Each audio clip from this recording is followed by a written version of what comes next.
오늘 말씀의 제목은 믿음으로 사는 인생이라는 제목으로 같이 말씀을 나누고 싶습니다. 여러분, 이렇게 한번 물어보겠습니다. 믿음이 무엇입니까? 여러분, 믿는다는 게 무엇입니까? 그러면 이렇게 이 질문엔 대답을 못 하셨으니까 이제 다시 질문해 보겠습니다. 여러분은 믿음이 있으십니까? 다시 한 번만, 믿음이 있으십니까? 믿음이 있어야 합니다. 우리에게 믿음이 있어야 합니다. 그럼 한 번만 더 이렇게 물어보겠습니다. 믿음으로 사는 것이 쉽습니까? 믿음으로 산다는 것이 쉬울까요? 쉽지 않은 것 같습니다. 그렇죠? 어떤 목사님은 믿음으로 사는 게 정말 쉽다라고 얘기하시면 이게 당연한 거기 때문에 그렇다라는 말에도 동의가 되지만, 사실 우리가 믿음으로 살아간다라는 것은 늘 하나님을 선택해 가는 것, 하나님을 인정하고 늘 하나님을 높여드리는 그 선택의 과정들이 많다 보니까 쉬운 길은 아닌 것 같습니다. 그래서 저는 최근에 이제 우리 성도님들하고 말씀을 나누면서도 계속 이야기하는 게 무엇이냐면, 믿음은 믿습니다 라고 하고 그냥 담대하게 막 나가는 것이 아니라 늘 고민이 있고 어려움이 있지만 한 걸음 한 걸음 믿음을 선택해 가는 것이다 라고 많이 표현하고 있습니다.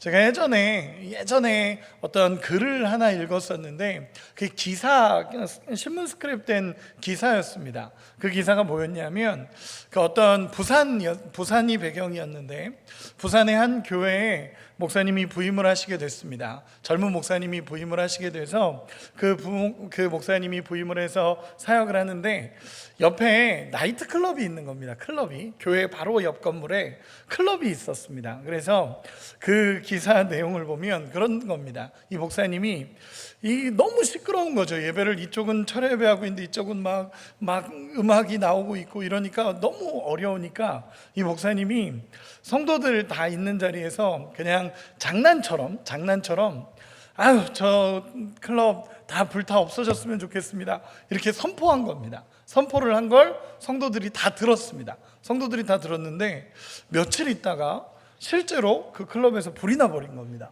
불이 나가지고 난리가 난 거죠. 이제 그 클럽이 다 없어져 버렸습니다. 그래서 그 클럽 사장님이 목사님을 고소했다고 합니다.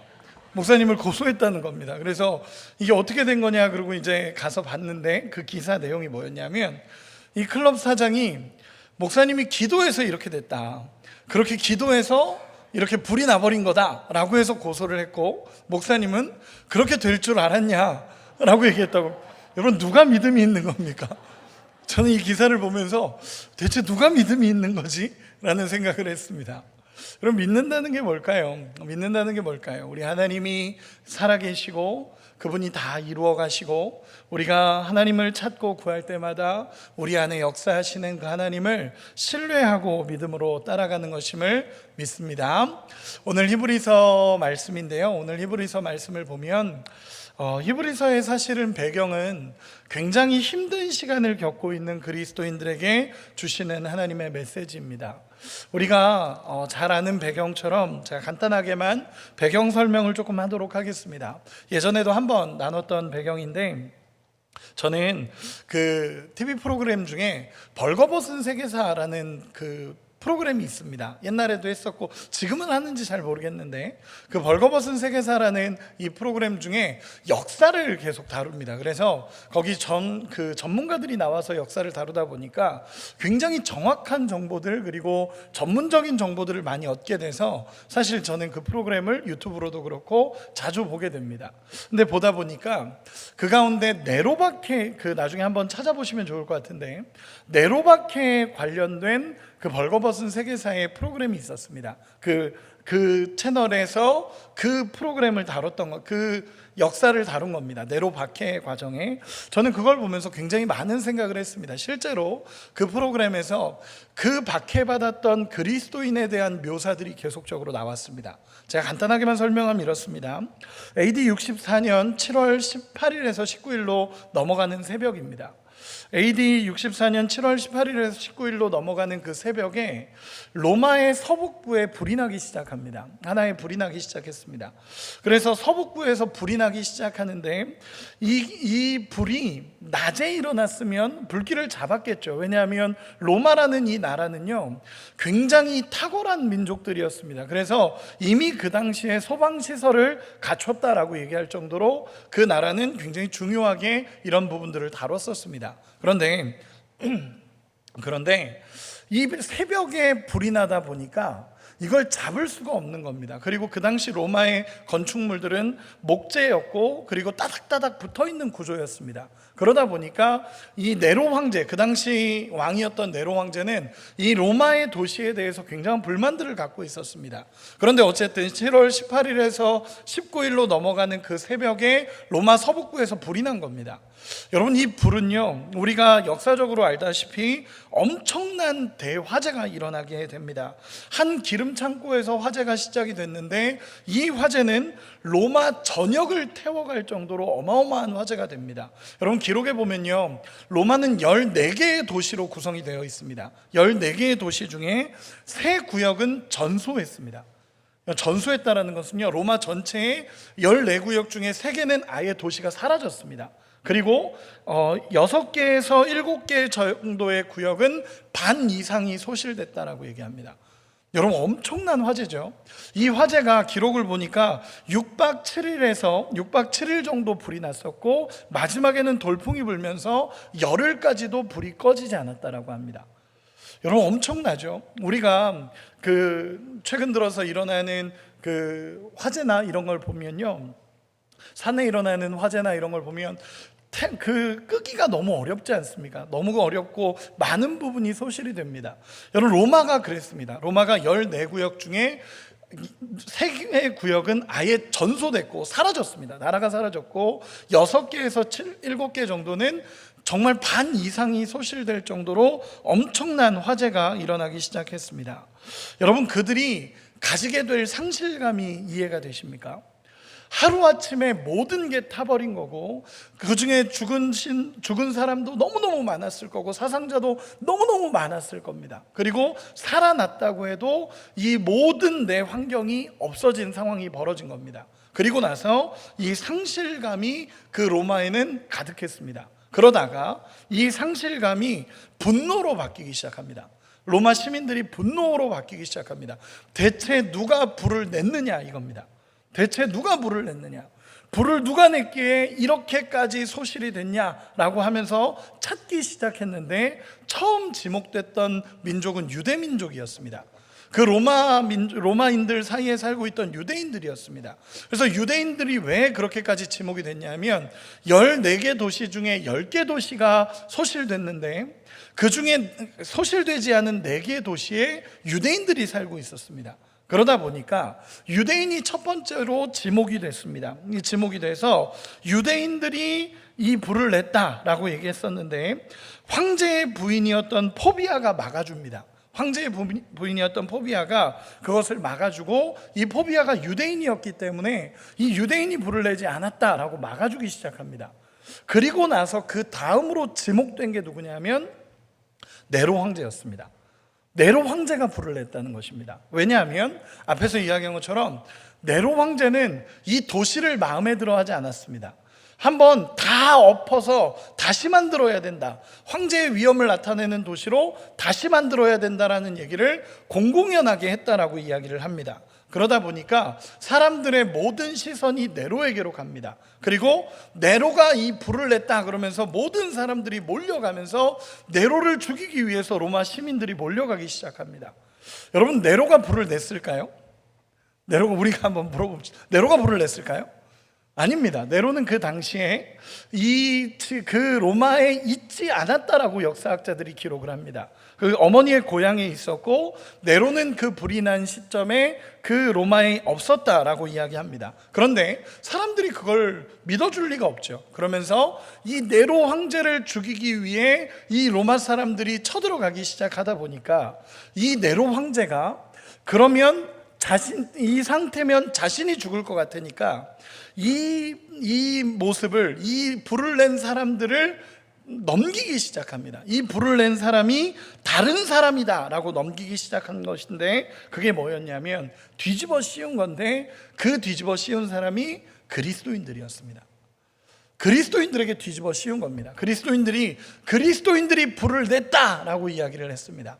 그래서 로마 전체의 분노가 그리스도인들을 향하기 시작했습니다. 그게 네로박해입니다. 여러분 물어보겠습니다. 이 그리스도인들이 불을 냈을까요? 아닙니다. 그리스도인도 전소된 지역에 살았습니다. 그러다 보니까 엄청난 피해를 받았던 사람들도 그리스도인이었습니다. 그런데 이 네로가 그리스도인들에게 모든 것을 뒤집어 씌워버린 겁니다. 그러니까 이 모든 분노가 그리스도인들을 향하기 시작합니다. 모든 분노가 그리스도인들을 향하기 시작하고, 그리스도인들을 잡아 죽여야 된다라고 말했던 박해가 바로 그 유명한 네로 박해였습니다. 그래서 타키루스 연대기라는 그 책에 보면 이렇게 기록이 되어 있습니다. 네로는 소문을 잠재우기 위하여 자신들의 악행 때문에 대중의 미움을 받고 있던 그리스도 교도에게 죄를 뒤집어 씌우고 특별히 고안한 고문을 가하였다 라고 기록이 되어 있습니다. 즉 뭐냐면 그리스도인들에게 모든 죄를 뒤집어 씌웠습니다. 왜냐하면 그 당시 사람들은요, 그리스도인들을 별로 좋아하지 않았습니다. 그리스도인들에 대한 오해가 있었기 때문에 그리스도인들을 별로 좋아하지 않았습니다. 그 오해가 뭐였냐면 이런 오해들이었습니다. 그리스도인들은 인육을 먹는다라는 오해를 그 당시에 가지고 있었습니다. 왜냐하면 성만찬이니까 그리스도의 살과 피를 먹는다, 이런 것들 때문에 그리스도인들은 늘 오해를 받았습니다. 인육을 먹는 사람들이다. 그리고 그리스도인들은 근친상간하는 사람들이다 라는 오해를 받았습니다. 왜냐하면 형제자매라고 이야기하는데 다 부부로 살고 있고 이러니까 그런 오해들을 계속적으로 받아왔기 때문에 그 당시 로마 사람들은 그리스도인들을 좋아하지 않았습니다.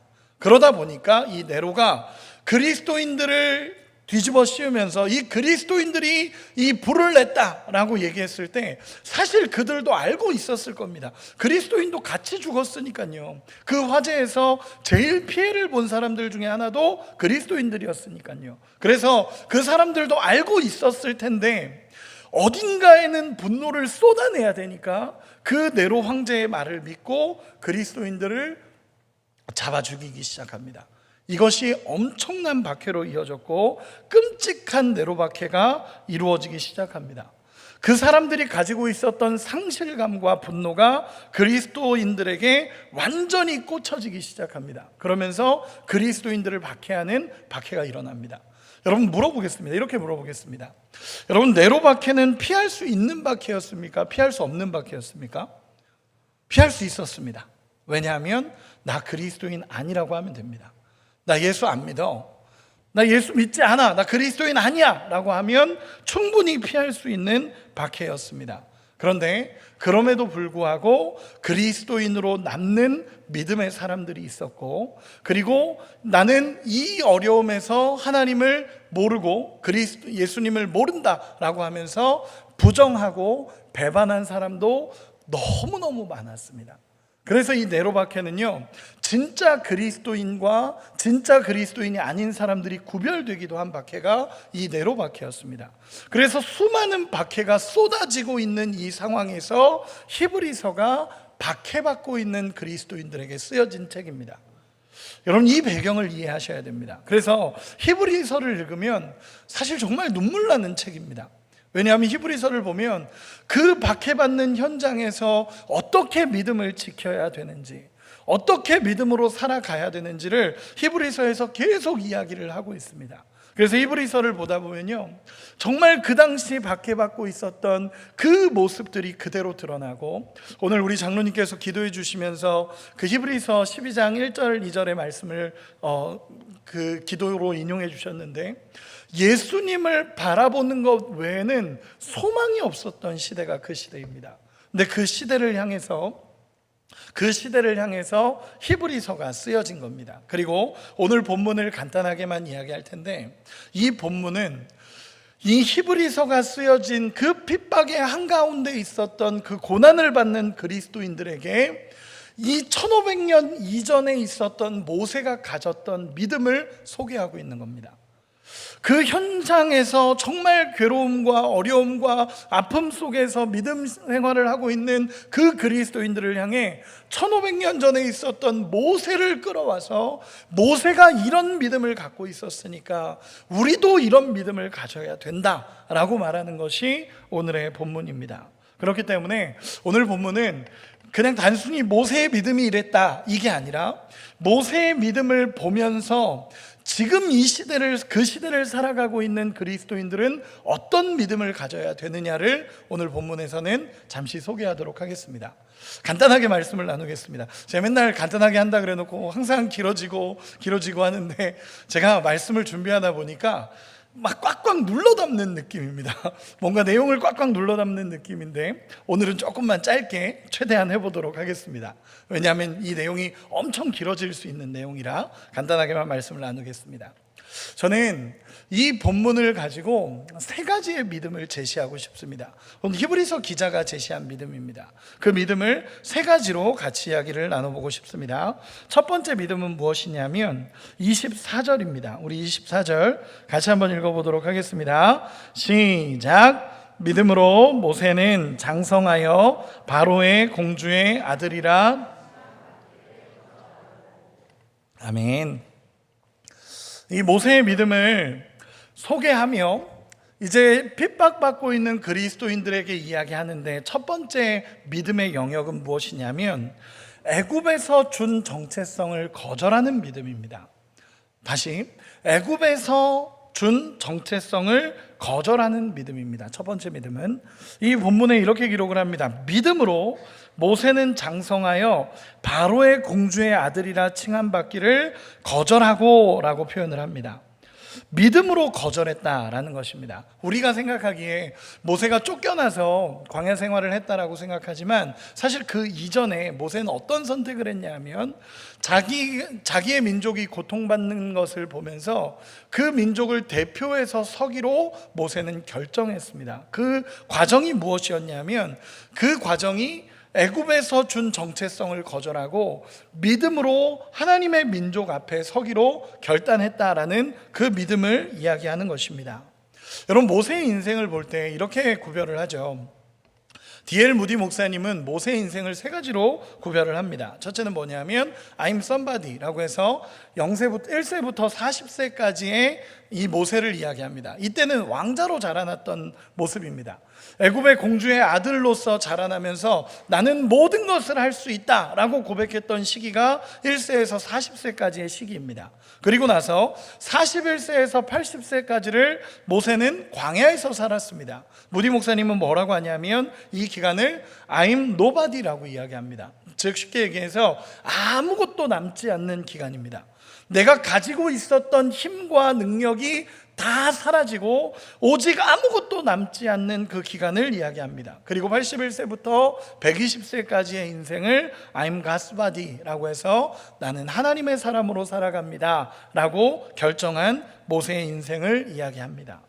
여러분, 모세가 왕자로 살았을 때는 내가 할 수 있다라고 생각을 했습니다. 내가 할 수 있다라고 생각했고 내가 모든 것을 이룰 수 있다라고 생각해서 고통받고 있는 민족을, 동포를 내 힘으로 해결할 수 있다라고 생각을 했었습니다. 그러나 절대 해결할 수 없었고 아무것도 이루어지지 않았습니다.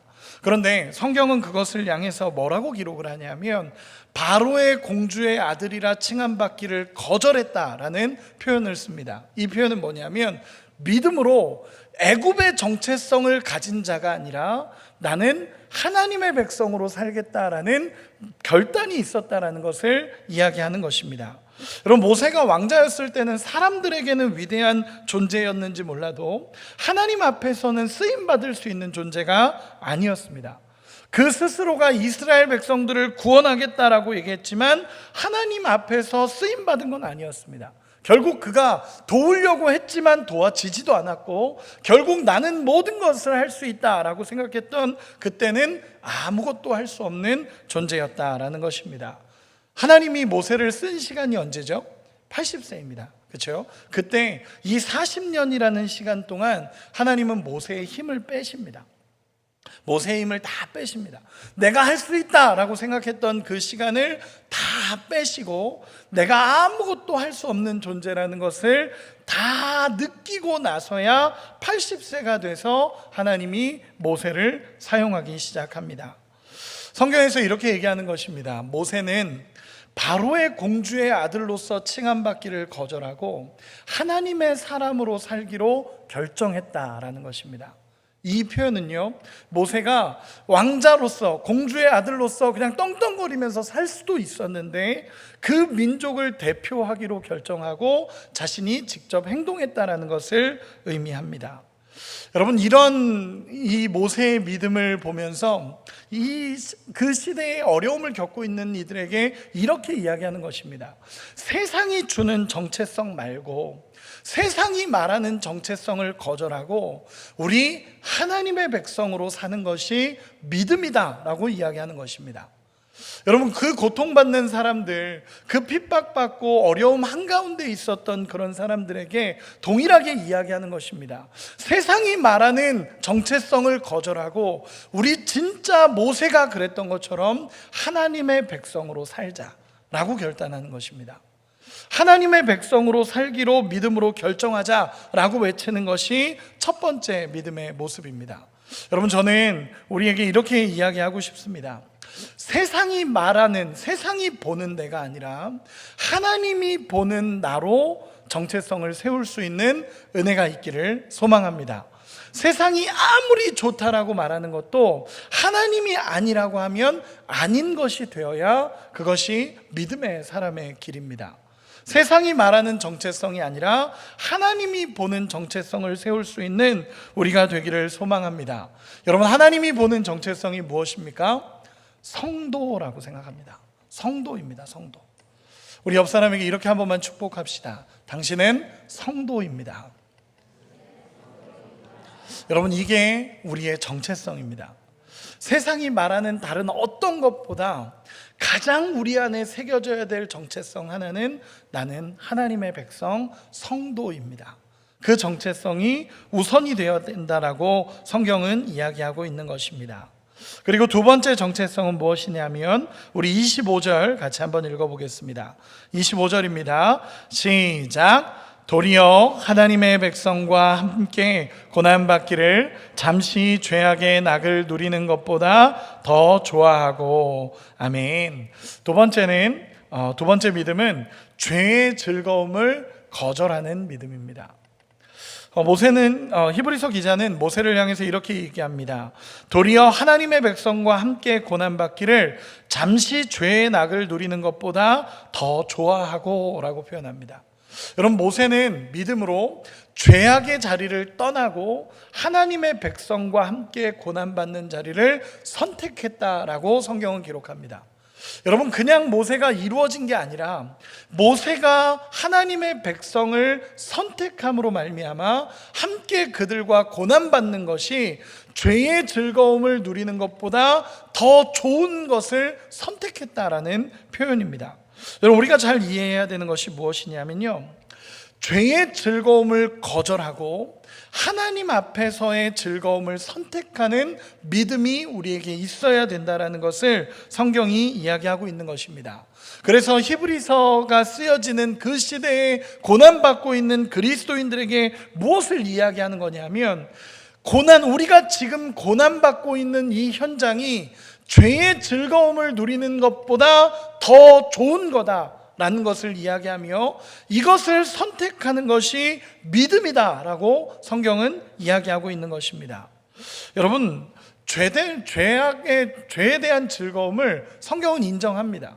죄가 즐거울 수 있다라고 성경도 이야기합니다. 그러나 그 즐거움은 유한한 즐거움이며 그 즐거움은 우리를 패망의 길로 가게 하는 즐거움이라는 것입니다. 성경은 죄가 주는 즐거움을 인정합니다. 그러나 그것이 잠시뿐이라고 가르치고 있는 것입니다. 여러분, 죄에 대한 즐거움을 끊어낼 수 있는 은혜가 있기를 소망합니다.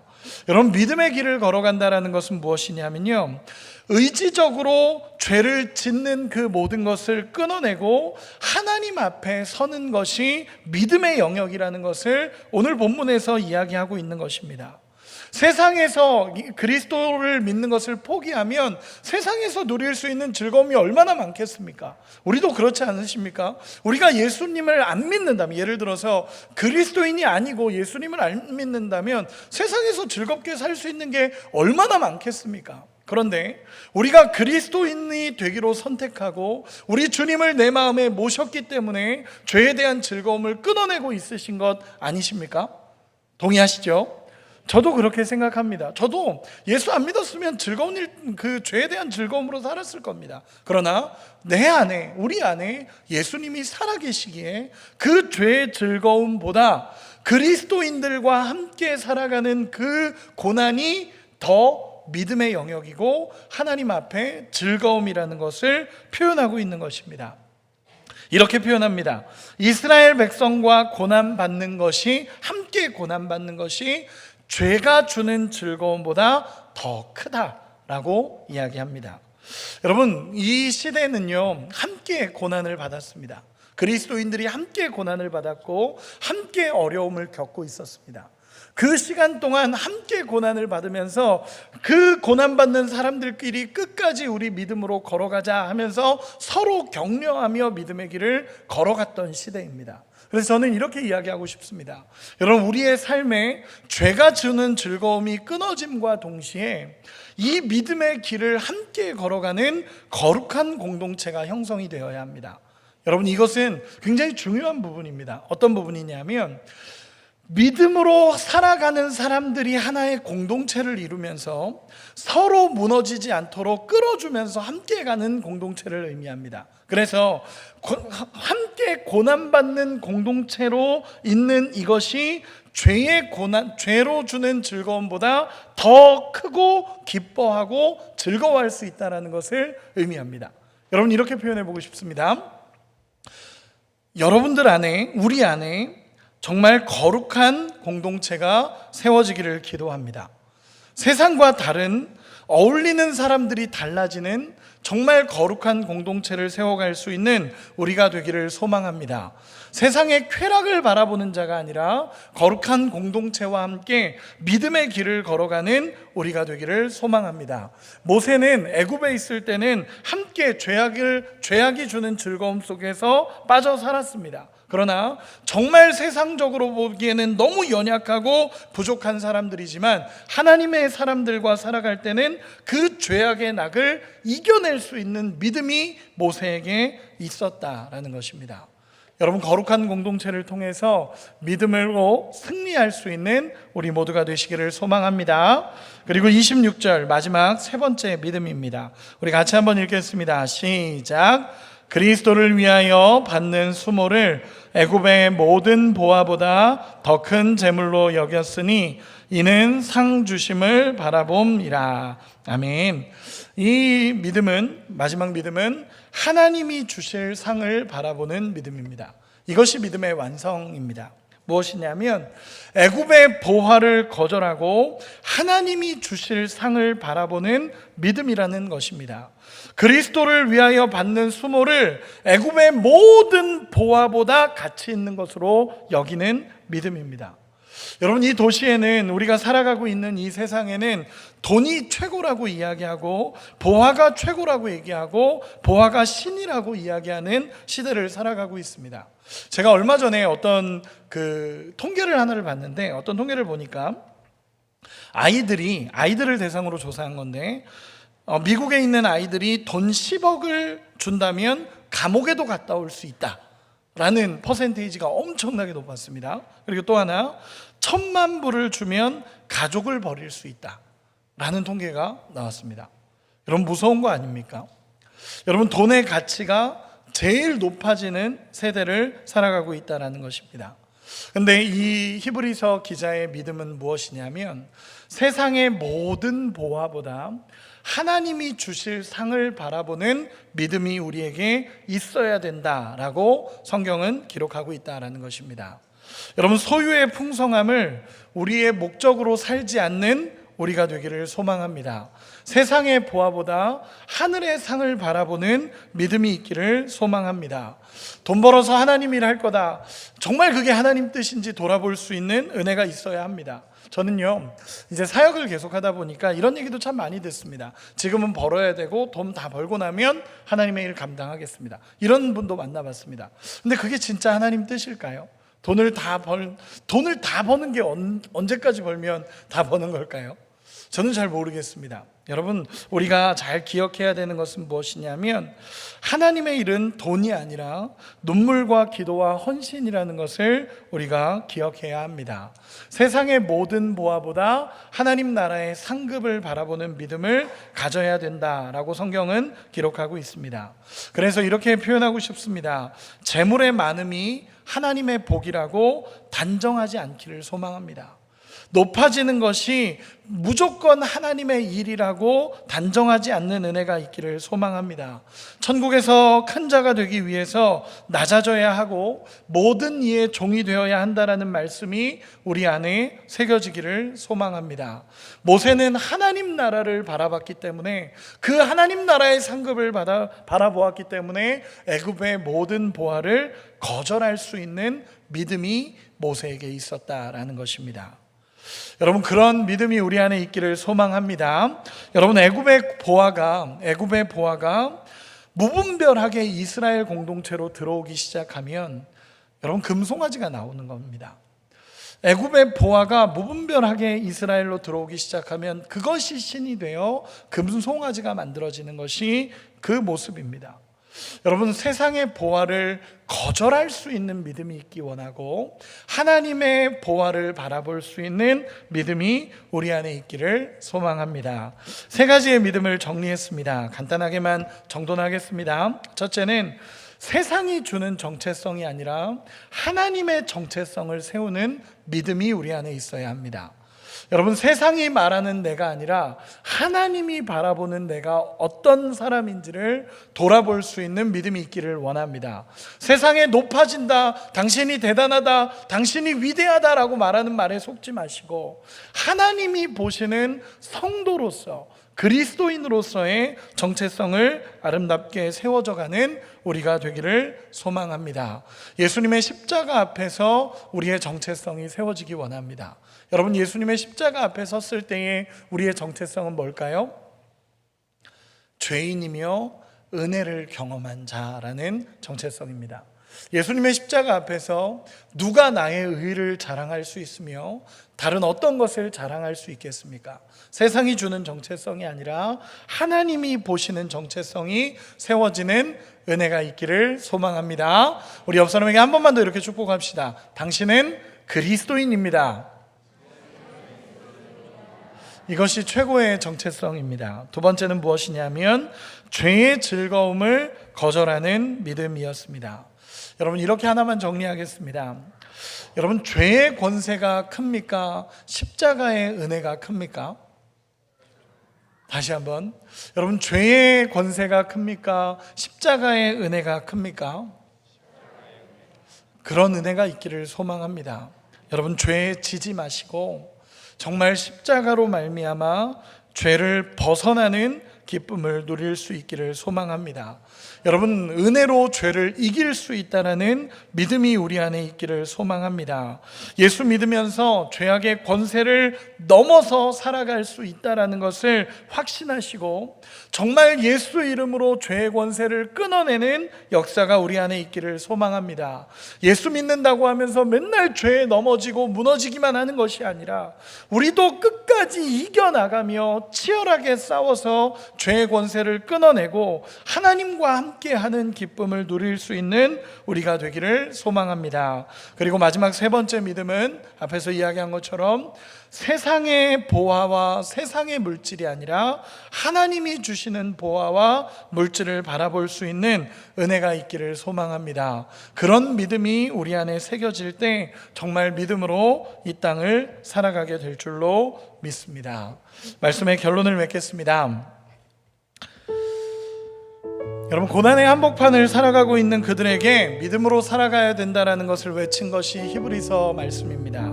그러면서 이렇게 이야기한 겁니다. 세상이 말하는 정체성이 아니라 하나님이 주신 성도라는 정체성으로 우리 주님 배반하지 말고 끝까지 믿음의 길을 걸어가자.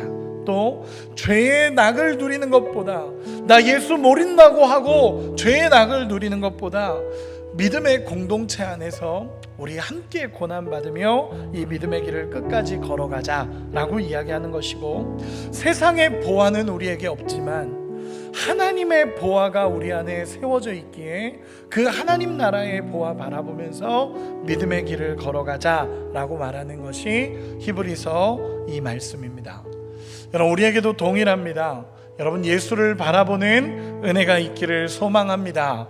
세상의 보화가 아니라 하나님 나라를 바라보면서 살아가는 우리가 되기를 소망하고, 이 땅에서 그리스도인이라는 정체성 가지고 믿음으로 살아내는 우리 모두가 되시기를 예수님의 이름으로 기도합니다. 제가 성경 구절을 읽어드리고 말씀을 마치고 찬양하도록 하겠습니다. 히브리서 11장 33절에서 쭉 계속 읽어드리도록 하겠습니다. 12장 2절까지 읽어드리겠습니다. 여러분, 오늘 말씀을 생각하면서 잘 말씀을 듣고 읽으며 같이 따라왔으면 좋겠습니다. 제가 읽겠습니다. 그들은 믿음으로 나라들을 이기기도 하며 의를 행하기도 하며 약속을 받기도 하며 사자들의 입을 막기도 하며 불의 세력을 멸하기도 하며 칼날을 피하기도 하며 연약한 가운데서 강하게 되기도 하며 전쟁에 용감하게 되어 이방 사람들의 진을 물리치기도 하며 여자들은 자기의 죽은 자들을 부활로 받아들이기도 하며 또 어떤 이들은 더 좋은 부활을 얻고자 하여 심히 고문을 받되 구차히 풀려나기를 원하지 아니하였으며 또 어떤 이들은 조롱과 채찍질 뿐만 아니라 결박과 옥에 갇히는 시련도 받았으며 돌로 치는 것과 톱으로 켜는 것과 시험과 칼로 죽임을 당하고 양과 염소의 가죽을 입고 유리하여 궁핍과 가난과 학대를 받았으니 이런 사람은 세상이 감당하지 못하느니라. 그들이 광야와 산과 동굴과 토굴에 유리하였느니라.